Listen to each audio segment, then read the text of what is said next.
Antropología cultural. Normalmente la antropología cultural ha dirigido su atención al estudio de las manifestaciones religiosas en las sociedades que no conocen la escritura, fijándose sobre todo en sus creencias y prácticas. Esta disciplina parte de distintos fundamentos al afrontar la religión. Por un lado, la teoría de los hechos sociales, de Durkheim; por otro, los tipos ideales, de Max Weber, pero también las investigaciones sea de freudianos sea del marxismo acerca de las expresiones de la religiosidad. Los aspectos más representativos del estudio antropológico son los que tienen por objeto dilucidar las relaciones de la religión con los demás aspectos de la vida cultural, las leyes, la política, la economía, la ética. Sin embargo, no se ha logrado un consenso en relación con el método. El problema resulta complejo ya que un método explicativo implica un cierto grado de objetividad, y se contesta la posibilidad de que un estudioso no tenga preconceptos en relación con la religión, y un método interpretativo permite diversos acercamientos y respuestas. De cualquier forma, el primer paso consiste en agrupar y enumerar los varios usos y prácticas religiosas para luego buscar semejanzas o posibles orígenes comunes. En el año 1980, James Peacock y Thomas Kirsch publican un libro que intenta una vía intermedia para explicar desde la antropología el desarrollo de roles distintos en las religiones. Después de esta publicación, los estudios se han ido centrando en tratar de determinar el origen de la religión. Así, ya desde 1965 Evans Pritchard publican el libro Teorías acerca de la religión primitiva, que es una suerte de recolección de las interpretaciones y teorías que se han dado acerca del origen de la religión en las culturas humanas desde una perspectiva evolucionista. Las variantes propuestas son muchas: la magia, el totemismo, el politeísmo, el fetichismo, el animismo, etc. Sin embargo, Evans Pritchard subraya la dificultad de demostrar que algunas de estas manifestaciones, que se presentarían como origen de la religión o la primera religión, sea aislable e independiente de otras manifestaciones cronológicamente contemporáneas. Las críticas y disputas se dieron especialmente ante los esquemas darwinistas que sugerían el paso del mito a la magia y de esta a la religión. Este tema del origen de la religión y el problema de las diferencias entre las religiones es el objetivo temático de la antropología cultural en el siglo XXI, ya que ha abandonado su interés inicial por elaborar una especie de catálogo de todas las religiones y sus manifestaciones y prácticas. Definición crítica en clave antropológica. Según Anthony F. C. Wallace y Olivier Ernst-Schmidt, la religión es una actividad social que pone de manifiesto la existencia de creencias en seres o realidades sobrenaturales. Esta actividad se declara mediante prácticas rituales que tienen como objetivo establecer relaciones entre los participantes y esas fuerzas sagradas.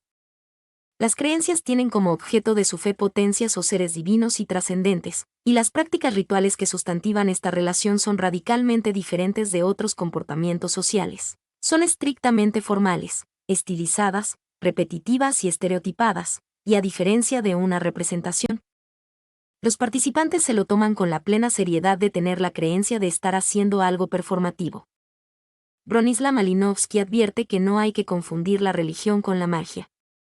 Desde la cultura del hombre primitivo, religión y magia ya tenían funciones diferentes. La magia es práctica, técnica, de creencia sencilla, primordial, medio para un fin, en manos de especialistas con oscuras iniciaciones y con resultados inmediatos.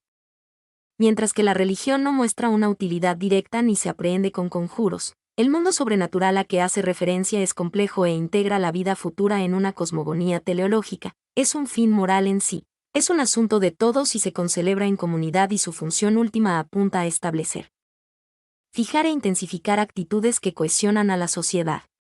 Igualmente propone huir de ciertas trampas que una visión euro o cristianocéntrica puede provocar, renunciando a asignar a la religión ideas como solo los hombres, y no los animales, tienen alma. Existe una separación absoluta entre lo profano y lo sagrado.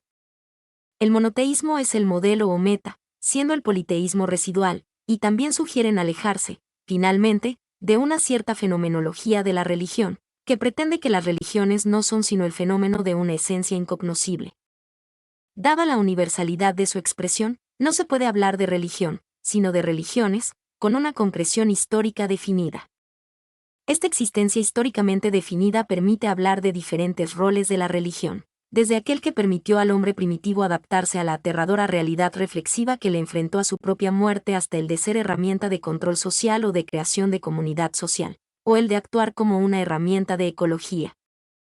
En tanto que adaptación cultural en un entorno rudo o cambiante, o un instrumento de cambio social, ya si es de progreso como si es de regresión. Cada una de estas funciones viene enmarcada en un discurso religioso, un discurso que establece una relación entre el conocimiento incorporado al discurso y el poder de la posesión de dicho conocimiento. Este discurso mantiene una relación de dependencia con la organización social donde se desarrolla, de tal manera que determinados tipos de sociedad tenderán a generar un tipo de religión, el discurso de la cual, en su sentido axiológico y pedagógico, querrá instaurar intencionadamente un determinado sentido de la existencia y de la realidad. Finalmente hay que tener en cuenta la existencia de dos formas de entender la relación religiosa con el objeto de culto, la mediata y la inmediata. La relación inmediata, menos atractiva para el antropólogo, está basada en la unión mística del creyente con la divinidad.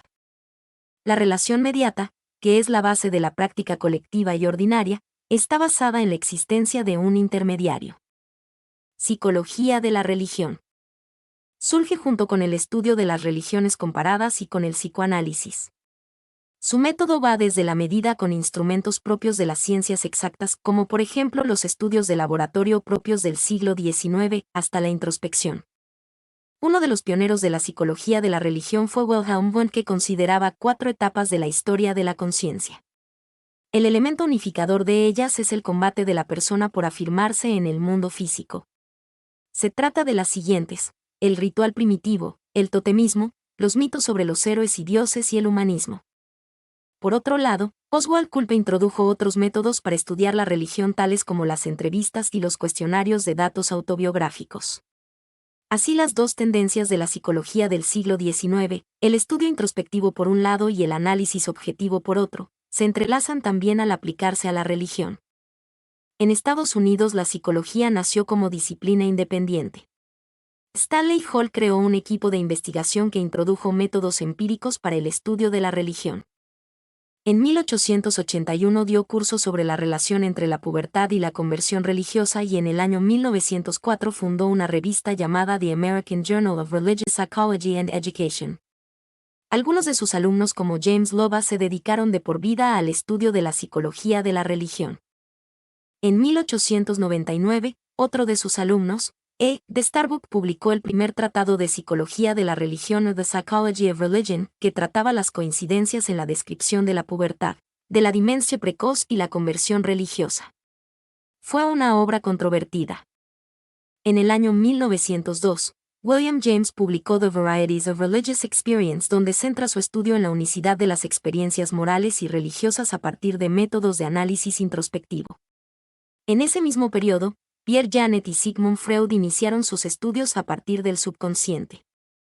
Freud consideraba todos los ritos y creencias religiosas como proyecciones inconscientes de los conflictos internos a la familia que afirman la posición del yo en la sociedad. Así, en el ámbito propio de las creencias religiosas y partiendo de ellas, tales conflictos podrían resolverse. La religión habría nacido del sentimiento de culpa por el asesinato de la figura del padre, culpabilidad que sería liberada a través del sacrificio religioso. Incluso cuando reconocía ventajas en la religión, buscó promover un mayor realismo y resignación, dado que la religión contendría muchas fijaciones infantiles.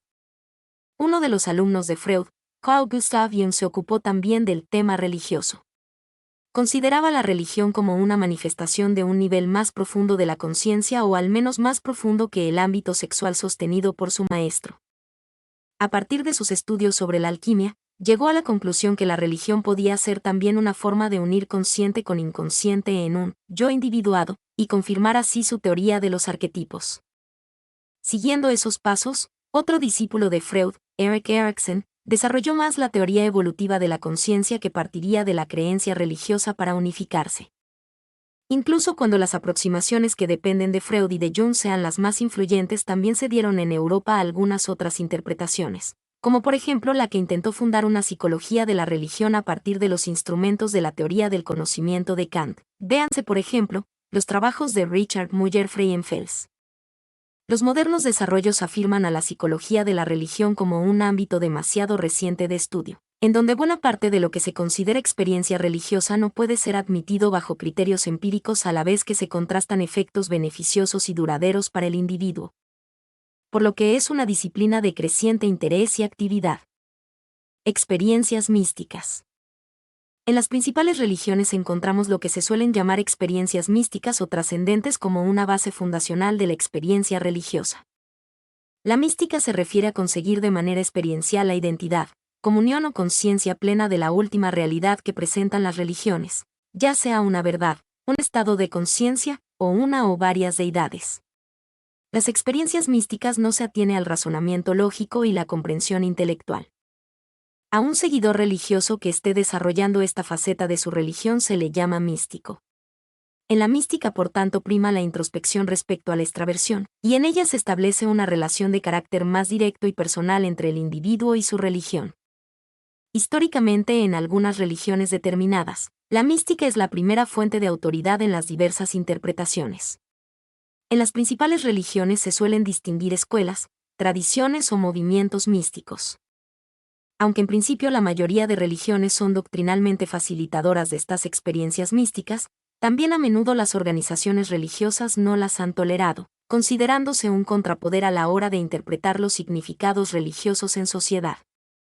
En el cristianismo, la Inquisición católica o algunas reformas protestantes persiguieron diferentes variantes del misticismo clasificándolas como herejías.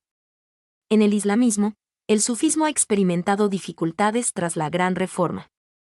El clero del budismo tibetano o japonés arrinconó doctrinalmente algunos enfoques contemplativos que no eran de su agrado debido a sus consecuencias sociales. Entre los intelectuales occidentales, el misticismo ha tenido defensores y detractores dentro y fuera de las religiones. A partir del siglo XIX, la observación de la religión proveniente del materialismo histórico la considerará de manera crítica. Émile Durkheim la atribuye a una efervescencia colectiva, en el contexto social en el que tales experiencias se producen. William James encabezará una interpretación psicológica que enmarcará a la experiencia mística de las religiones como parte de algo mucho más amplio y no exclusivo de ellas. A partir del siglo XX, con autores como Mircea Eliade se abre una nueva etapa más sosegada y científica para el estudio de las religiones y para la consideración de la mística. Actualmente, interpretaciones como las de Csikszentmihalyi hablan de teorías de un estado de flujo, que puede aparecer en la mente humana realizando diversas actividades que exijan concentración, provocando determinado estado de felicidad. La exploración científica más moderna de los ámbitos de contemplación, éxtasis y meditación común a la mística de las distintas religiones arrojan conclusiones tan espectaculares como abiertas a la especulación, siendo este un terreno tan interesante como inexplorado para la ciencia. 53. En muchos casos, en las religiones de Asia Oriental, la mística y la especulación filosófica no han sufrido tantas dificultades históricas, estando integradas en la práctica religiosa de sus seguidores.